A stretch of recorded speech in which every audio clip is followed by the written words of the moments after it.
Welcome, welcome, welcome. It's great to have you. Yeah, great to be here. Yes. Great to be here. What's your story? All right, so my story. I'll try and make a long story short, right? I guess you probably hear that a lot.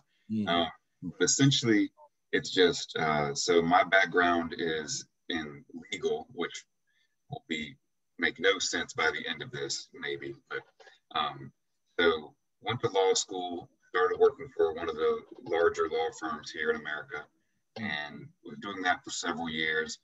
And my background in that is intellectual property, right? So that's patents, trademarks, copyright, anything to do with internet, domain names, all those sorts of things. So I was doing a lot of work in that area, right? So you can see how that people can sort of fast forward in their mind and see how that gets us to online, work, right? But was doing that sort of stuff and working with numerous clients and doing that. And then as my practice evolved and changed, we started to get more and more of those clients. And I started to interact with those guys, right? And those were all, started out with a lot of huge corporations.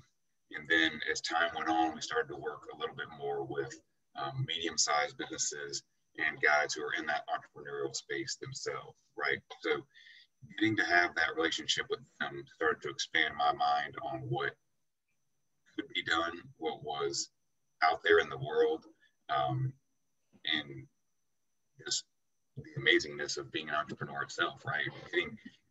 Once you start to have that network of people, then you start to see what they're doing and start to, hear stories from them and, oh man, why you could do this or that and all these sorts of things. And your mind really expands at that point, right? From a more traditional, be a doctor, be a lawyer, be this, right? I think that was a turning point for me majorly. And then to get me more specifically into what got me into entrepreneurship was that I then had a specific case that was dealing with some online digital marketing stuff. And one of the major assets in the case was a website and their Google ranking and those sorts of things. And so getting deep into the weeds into that got me very interested in all of that and how it worked. And so in learning more and more about that, I started to see, well, this is a really cool thing. I had at that point, having worked in legal for a while, I had some extra, had some capital and was able to invest into a business. And around that exact same time, I got married and was having a child, right? So that was a real impetus for me, right? That's, people like to talk about what's your why, right? And so that was a major why for me, was starting a family. And anybody who knows a good bit about being a lawyer, being an attorney, is there's a huge time suck there, right? Like you spend a lot of time in the office, you spend a lot of time not with your family. And that did not seem very appealing to me. So that was a major why for me, getting into something that could scale at a different level.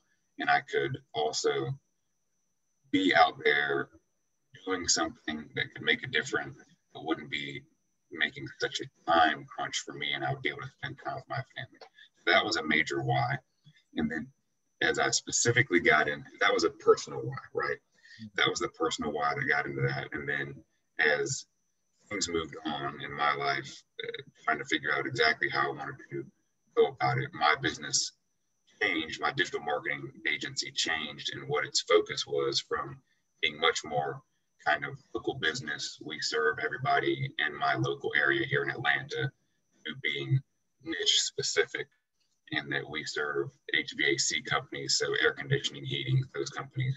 And the reason that changed is because, again, now to try and make a long story short, my father-in-law had a friend that was in that business, and I needed the units changed out in my house. So he came over and did that. We got to talking. They had to do a little bit of extra work. So it was like a 2-day project. So we got to spend a good bit of time together in doing that and talking through their struggles. He asked about what I did and blah, blah, blah. We started talking about, well, I do marketing stuff for local businesses.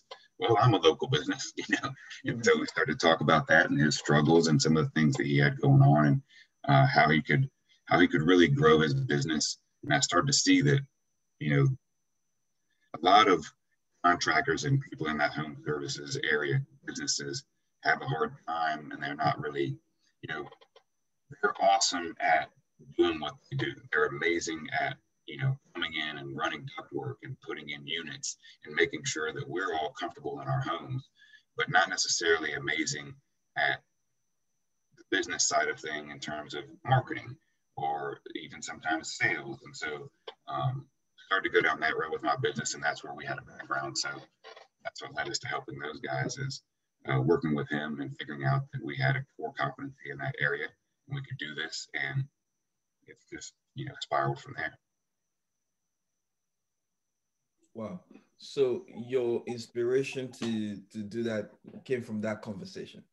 Correct. Yeah, my inspiration. So we were already doing that kind of stuff for local businesses, mm-hmm. and then and for doing that with him, that was the inspiration, was that conversation with him, understanding their problems, their pitfalls, their struggles, and saying, well, hey man, you're a family friend. Let me help you out. Let me work with you. Let me help you out. Let me see what I can do for you. Let me get my team on this and see what we can work out for you. And once we were able to sort of knock it out of the park for him, then I realized, well, hey, let's roll this out to other HVAC companies and see if they're up for it. What does that stand for, the HVAC? Heating, ventilation, air conditioning. Oh, okay. Are there a lot of them? Yeah, there are a lot of them. Yeah. So there are a lot of them. It doesn't sound like a niche most marketers will think of, actually. Yeah, I mean, so it used to be sort of underserved, I would say. It's gotten a little bit more, right, as more people, once some people are in the market, it's sort of, more and more people get in the market. But it was at one point a little bit underserved. And that was the other thing, right, was there were a couple of companies that were doing work for them.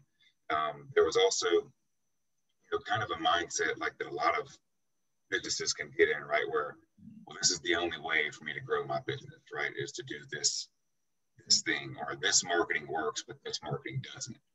And so if you were able to crack different areas of marketing for them, then that was a new thing, right, and could show them that, hey, we've done this, it works, and so give it a shot, as opposed to, oh, we're just used to, sending direct mail out, or we wrap our vans and people can see our promotion that way. We have billboards, we have radio spots, we run ads in yellow pages, that, sort of old school marketing, right? So there's a lot of businesses like that are sort of still thinking that old school marketing, not being online, is the only way they can grow their business.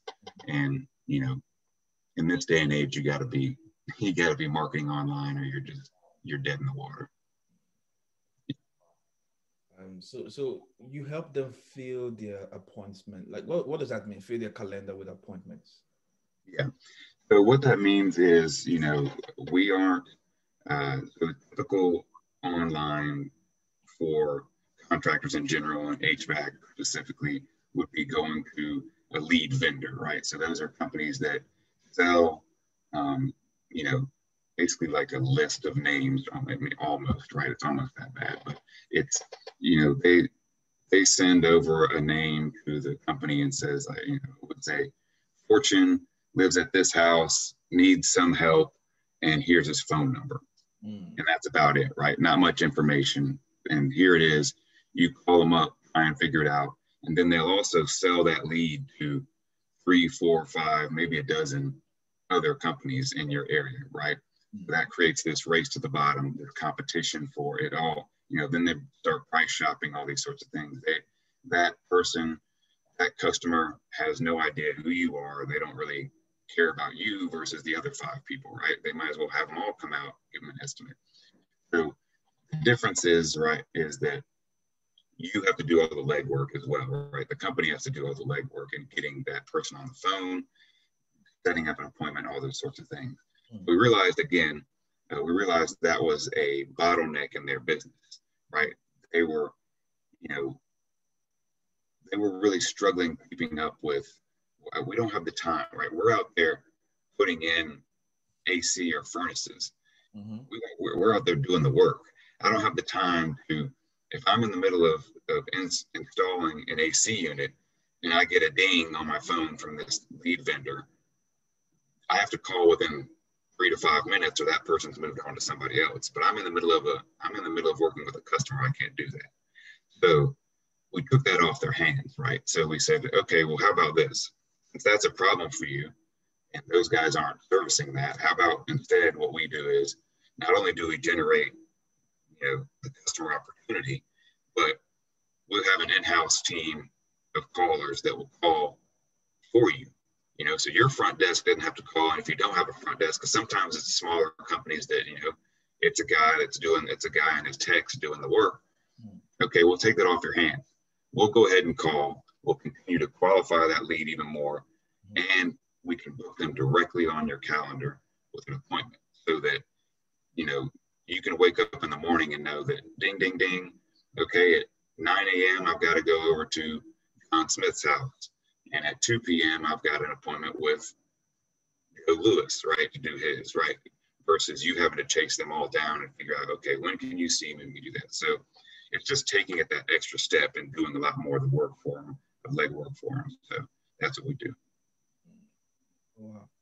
And so you went from law, made some friends around the tech world, you said?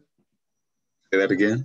So you went from law, like I went from law into the tech world. Yeah.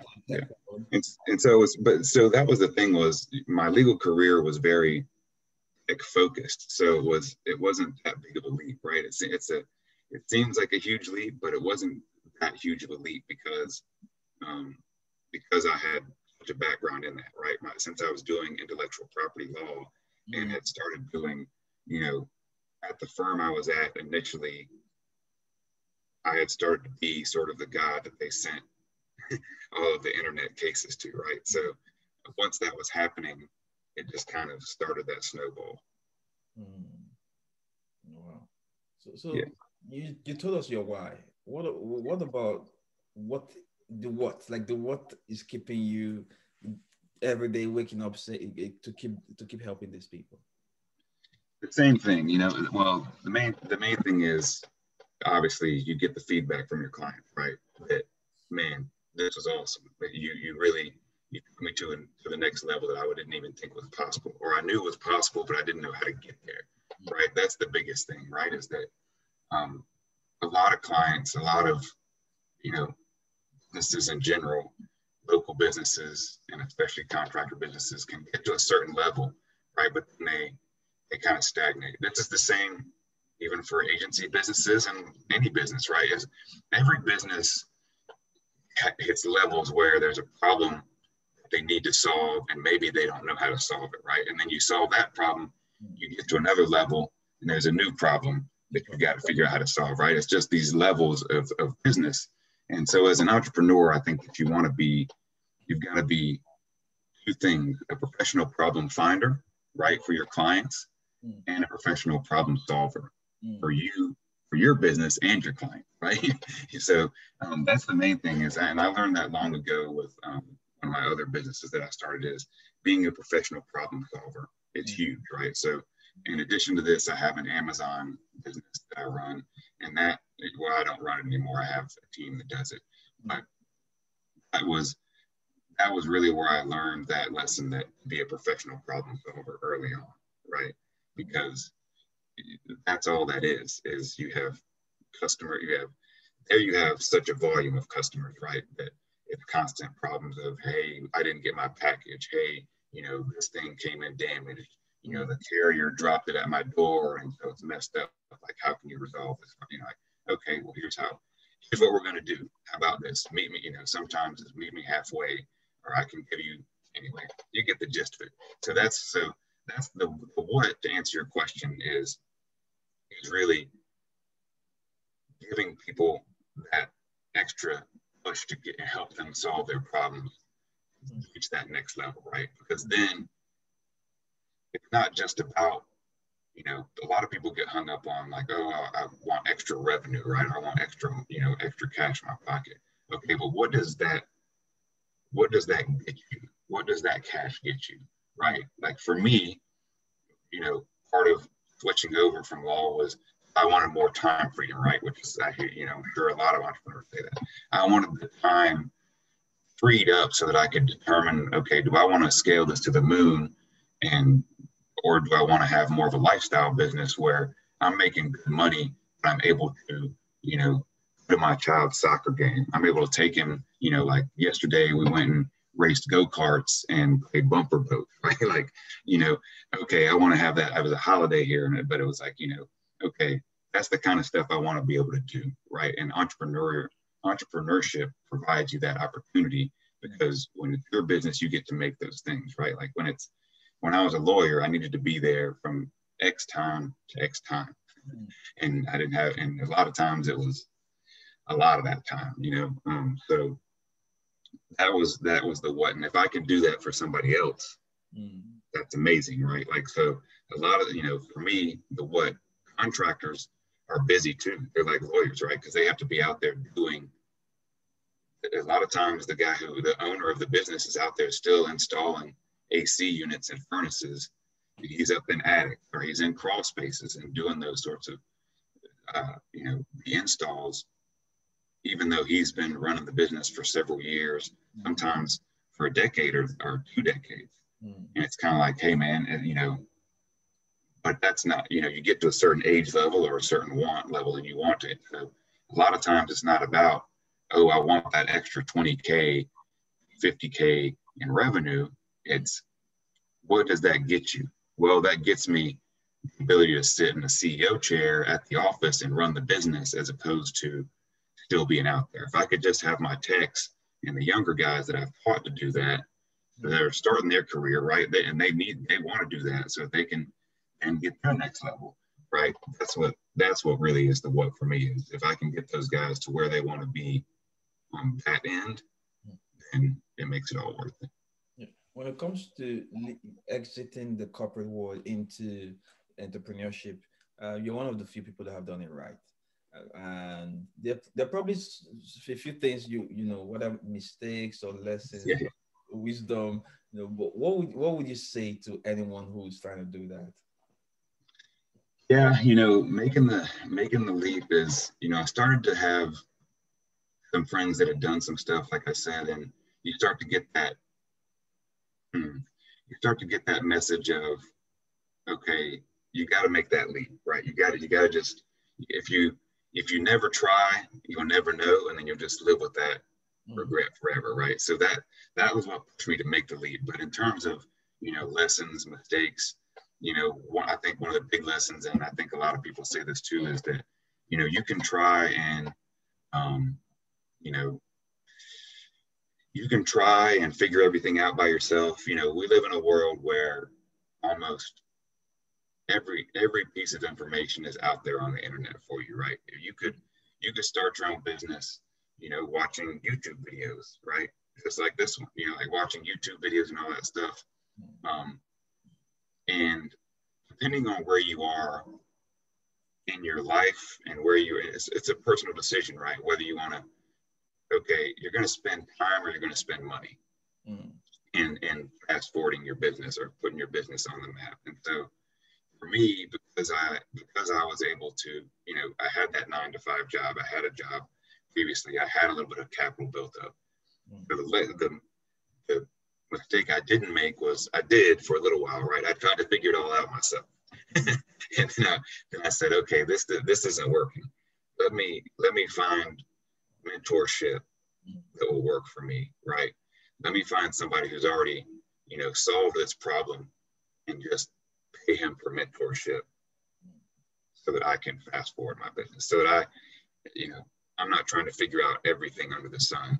I'm not trying to figure out, you know, okay, well, what should I do about company structure? What should I do about hiring? What should I do about, how should I figure out this problem, that problem? If you've got somebody who's already run a successful business in whatever you want to do, just go ahead and try and get on their calendar, get with them, right? That's what I've done with, you know, like I said, I tried to do it by myself with a couple businesses, and it just didn't. It just was spinning your wheels, right? And so now I've instead, once I did that one time, and and it worked out great, I knew that that was the path forward.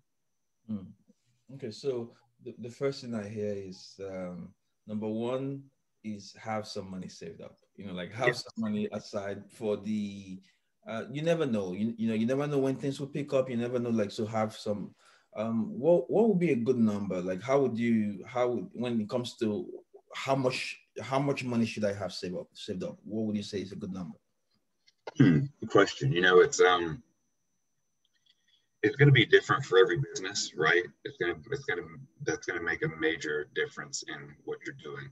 But you've also got to, whenever I think about this question, I try and always have to think about it for myself as well.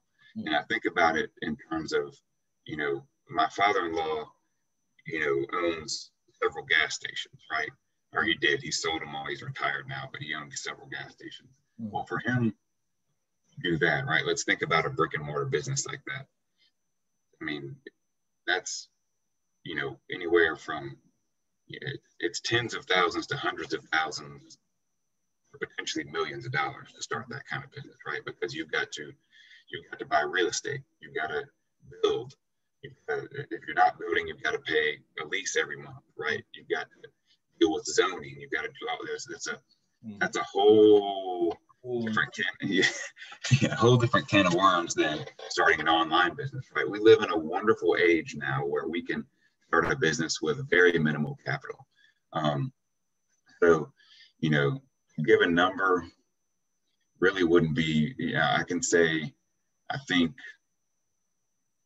the agency I started with, not counting mentorship, I mean,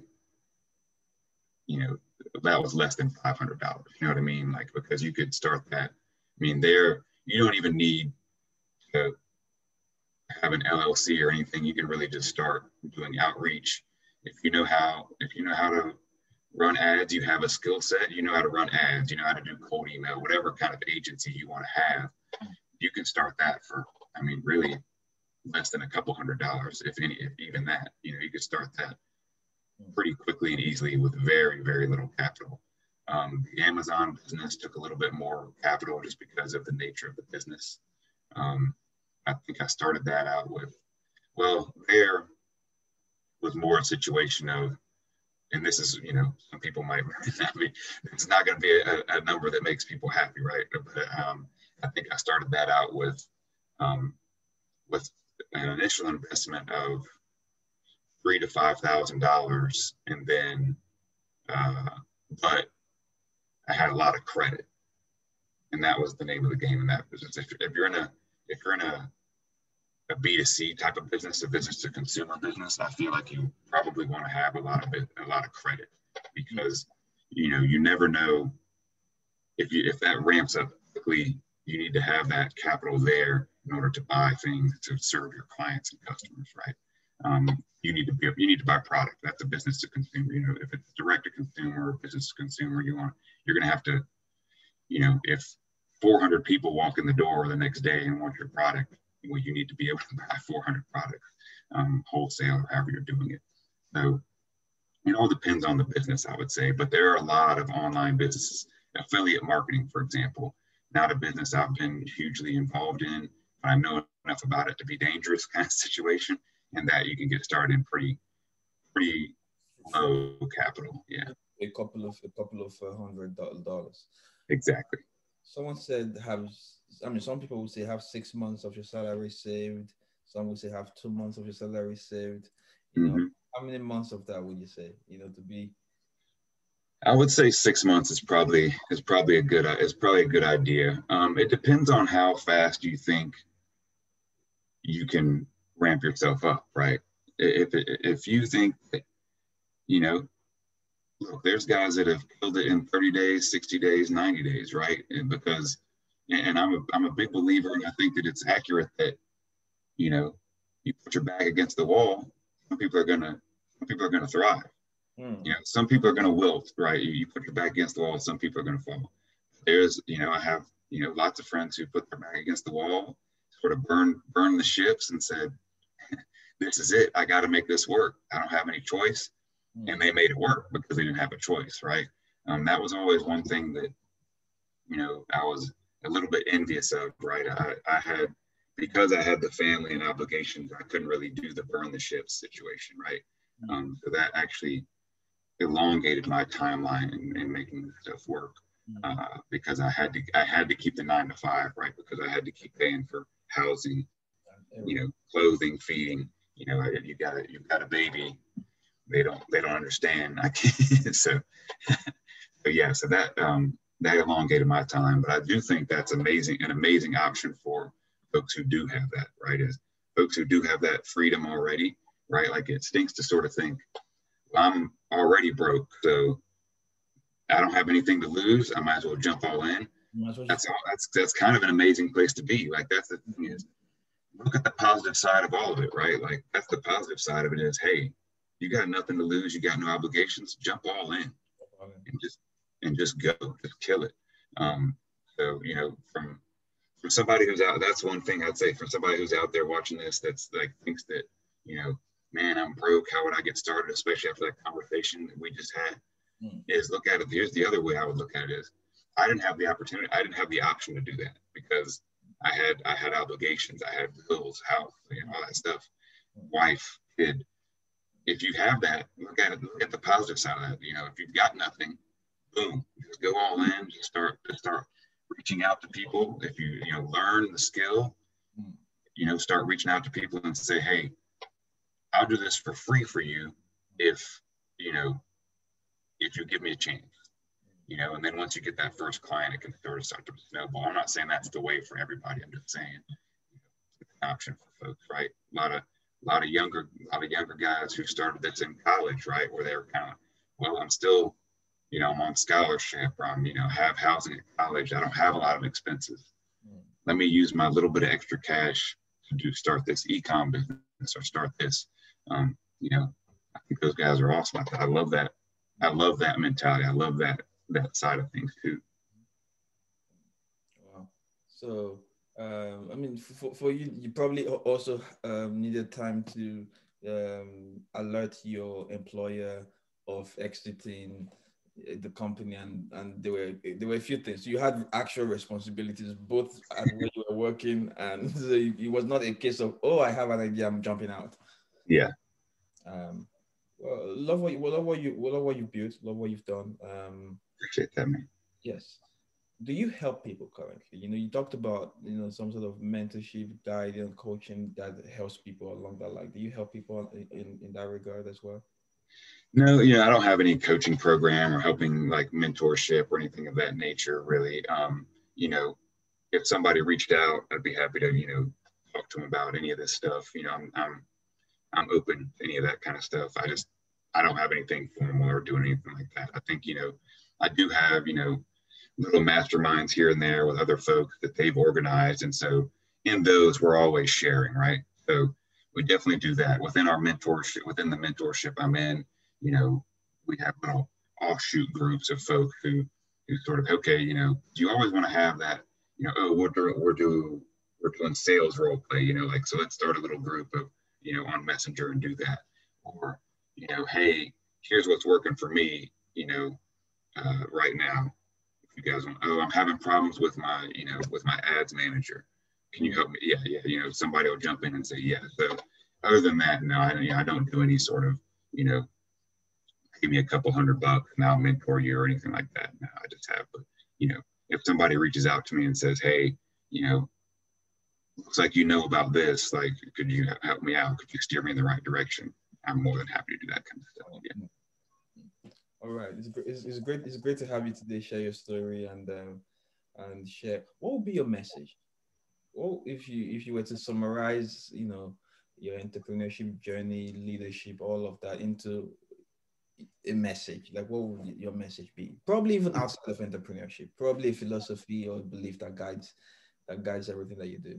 What would be that? What would message be? Yeah, good question, man. So I would say, and this is something that I had to learn, right? Is to really, kind of like we hit on a minute ago, is try and look at the positive side of things, right? Like mine, you probably hear this from a lot of entrepreneurs, especially in this day and age, is that mindset is key, right? And so you've always got to be looking at things not in anything. There's no win or lose, right? You either, and win is even a term I wouldn't necessarily love, right? There's no win or lose. You either win the deal, you win for your client, you get wins for your client, you win the deal, you win more time freedom, or lose is a bad term. You never lose, right? You learned. So yeah, so you should always look at it as you had a learning opportunity. You found a new problem for you to solve. You found a new opportunity for you to figure out something that may be missing in the market that you can solve, right? So there's always learning, which is a win. So you never lost, no matter what happened, right? You say you sent 500 cold emails and didn't get a response, right? Okay, somebody could look at that as like, man, this isn't working. I'm losing. No, what happened was you figured out that messaging isn't resonating with your audience. You figured out that maybe that channel isn't the right channel for you to be reaching your audience.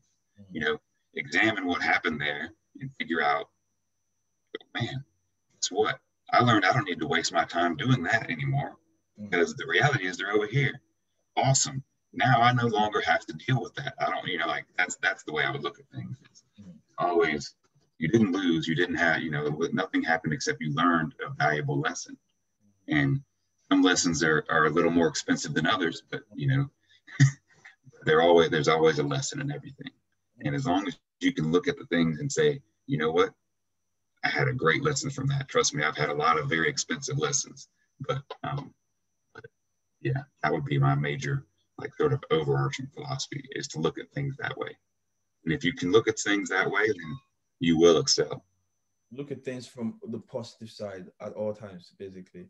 Yeah, exactly. You never lose. You always win. You either win or learn. The L there is learn. Yeah, exactly. That's right. You took an L. The L was you learned. L was you learned. Yeah, exactly. No, that's awesome. I like that, Fortune. I might have to steal that from you. All right, it's great to have you, man. Thank you for your sharing your story, belief, and doing what you do. Yeah, thank you, man. Hey, let's get out there and get these W's and take some L's as well. Yeah. Keep learning. All right, cheers, man. Cheers.